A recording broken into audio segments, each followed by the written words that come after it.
Now let us see how to evaluate the polynomial. Already we have a polynomial p of this structure, and this is how it is having the data. Now how to compute that? If we know the value of x, if value of x is known, then how we can get the single value, that is answer for this polynomial, the result of this polynomial. So if you know the value of x, what we should do? Raise x to this power, whatever the exponent is, then multiply with coefficient. Then add with next term. Then in this term, raise x to the power 4 and multiply with coefficient. So every time we have to raise x to this power and multiply with coefficient. So for every term we have to do that, and also we have to go on adding the terms. So all these terms can be computed and added one by one using a for loop. So we have to process all of them, that is depending on the number of terms. So using a for loop I can evaluate this one. So I'll write on the code for this. For I takes values 0, I is less than number of terms p dot n I plus plus. Now here variable I is not declared, don't worry about that. When I really write the program, that time I will declare the variables. I'm just using them, so focus on the code. Then every time we have to raise x to this power. So this is power x. So assume that there is some variable, we know the value of x. Suppose say x is having value, suppose 5. This x is there. So we want to place 5 in this polynomial. So for that x, it should be raised to this power. So what is this?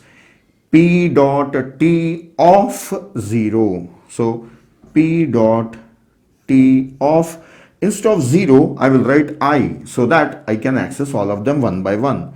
I dot exponent dot exp. So there is a power function available in math.h header file which will raise this x to this power. So x raised to this power. So we got the x power 5. Then that should be multiplied with this coefficient. So this coefficient, so this is p dot t of 0 dot coefficient. So multiplied by p dot t of 0 dot. So after 0 I have to go on 1 and 2 and 3 so on. So let us call it as I dot coef. So this is multiplied with coefficient. This will be for just one term. Like this we have to do it for all the terms in this for loop, and I have to go on adding them. So let us take one more variable and call it as a sum, and this is 0. So here I will write down sum plus a sign. So initially sum is 0. Now this is first term is computed and the result is taken in sum, added in sum. Likewise, every term will be added into sum. So this will be sum assign sum plus this complete product. So here the multiplication is done, and this is power, this is coefficient.